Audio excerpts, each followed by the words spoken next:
thought we looked really good with and without the ball. Looked threatening, looked quick.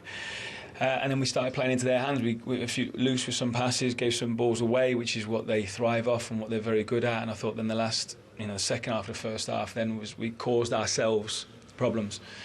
Tried to make sure we adjusted that, at half time, and then thought it was pretty much one-way traffic in the second half again. And not again, but second half I thought it was. Loads of chances, hit the woodwork, keeper's made a great save, a couple of other really big chances that we have got to do better with. Your goal killed it off, didn't it? Is that a really pleasurable goal from a midfielder's point of view? Lung-busting run, bursting into the box. Yeah, for sure. It's something I've been working on. I think there was probably a number of times in the game where I'm trying to burst in and get into the box to score. That one, I was moved out to the right, so it's a bit of a different one, but we speak about it all the time, especially for the wingers, making that back post. And I was on the wing at that point, so I knew I would have been killed if I didn't make that run. And obviously, Ryan, who's just came in, lovely assist for him. So, yeah, buzzing for him and happy to score. And a matter in the first half, I think, of just the game maybe needing a bit of quality, and then Ellie Junior Krupi delivers that, and in some style. Yes, Junior. If we can put him around those positions, around the box, he will score goals. No, I think now we are changing a little bit our way of playing. Probably we cannot press as intense as if we play with three midfielders, but Junior gives us this quality around the box that is always important. So back-to-back wins for Andoni Iraola's side.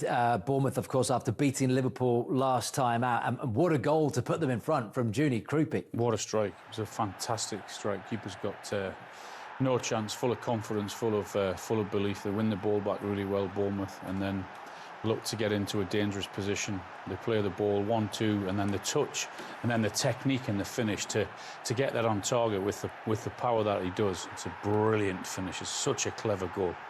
He's a super talent. He's got a decent number of goals so far this season. Can play wide, can play as a 10. He's got good awareness. Watched him live last week and really impressed with him. Yeah. Another good signing. 8 in the Premier League, Danny, as well. What's the former international Liverpool midfielder saying about Alex Scott? Well, I think that's a brilliant midfielder's goal, but I think for a new player to show that strength and pace there, Ryan, they've just signed another wonder kid. That'll be do him the world of good as well. But yeah, when you're a midfielder, you got to get some goals. You got to chip in. You got to make some runs off the ball and get in there. And he's fighting for his World Cup place, so he's got to keep himself in Tuchel's eyes, and that'll do him no harm, scoring goals. Yeah. Big win for Bournemouth, wasn't it? We'll look at the tables in a second, but here is how Matchweek 24 is shaping up. It all started, didn't it? At the top there you can see a point for Brighton against Everton. It was a late point for David Moyes' side, that Beto goal in the 97th minute. Arsenal got the job done in Yorkshire, 4-0. They beat Leeds. Bournemouth, as we've just seen there, 2-0 winners against Wolves. Chelsea came from 2-0 down at Stamford Bridge to win 3-2. Liam Rossetti, 6 wins out of 7. And Liverpool, 4-1 winners against Newcastle. Still to come, though, on Sunday, 4 games. Aston Villa, can they close the gap at the top? They take on Brentford. Manchester United looking to make it 3 wins out of 3 under Michael Carrick against Fulham at Old Trafford. Nottingham Forest Palace is a big one down the bottom of the table, and Manchester City also at the top of the table in second. Can they make that gap 4 points if they win at Tottenham? All wraps up Matchweek 24 with Sunderland against Burnley on Monday night. So the bottom of the table looks like this. Wolves 8 points, a long way adrift now, aren't they? Burnley 15, making up the relegation places. West Ham, who are 5 away from Nottingham Forest, 6 away from Leeds, 8 away from Crystal Palace. At Tottenham, just quickly, who's in the relegation battle there? Is it going all the way to Spurs, do you think, Al, Danny? Well, it could possibly, but I think they'll have too much. I think Spurs will be fine, but the rest below could be any of them. It really could. It's going to be a hell of a battle. West Ham are going to start, galvanise themselves after that last minute loss and start winning games again. Top of the table looks like this then. Arsenal now 7 points ahead of Manchester City and Villa, who, as I said, play tomorrow. Chelsea in the Champions League top 5. Looks like it's going to be a Champions League spot currently occupied by Liverpool, Manchester United, Everton, Brentford and then Newcastle in 10. So it's over now to Manchester City and Aston Villa tomorrow. Both got to win, got to keep the pace. Yeah, that's what we've got to do.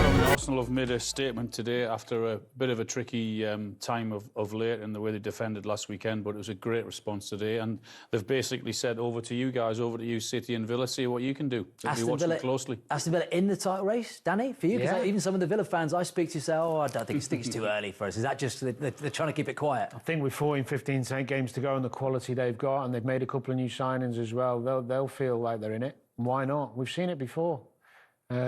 Big game from tomorrow just to get back into winning ways, but they've got a chance. They have. Got some great players and well organised, well coached. Manchester United fans have got their Manchester United back. Al, looking for 3 wins on the spin, Michael Carrick. Are we going to be in a situation where he gets them into the top 4 to the top 5 and there's a clamour to give him the job full time? Well, it wouldn't surprise me. It looks that way. They've had 2 incredible performances against 2 of the best in the league, and the way they've performed and how they've looked on the eye, then they've got to do that every single week. They're not in they're certainly with the number of games that they've got. So he's put himself and the club in a great position. He's gone back to basics, and everyone understands what they're doing. And that's amazing when that happens. So yeah, big couple of weeks, a big few weeks for them. They're surely not going to finish above Liverpool, are they, Manchester United? Danny Murphy? God, I hope not. I enjoyed that with you too. Thank you very much, Mr. Alan Shearer and Mr. Danny Murphy. That is the Saturday Wrap.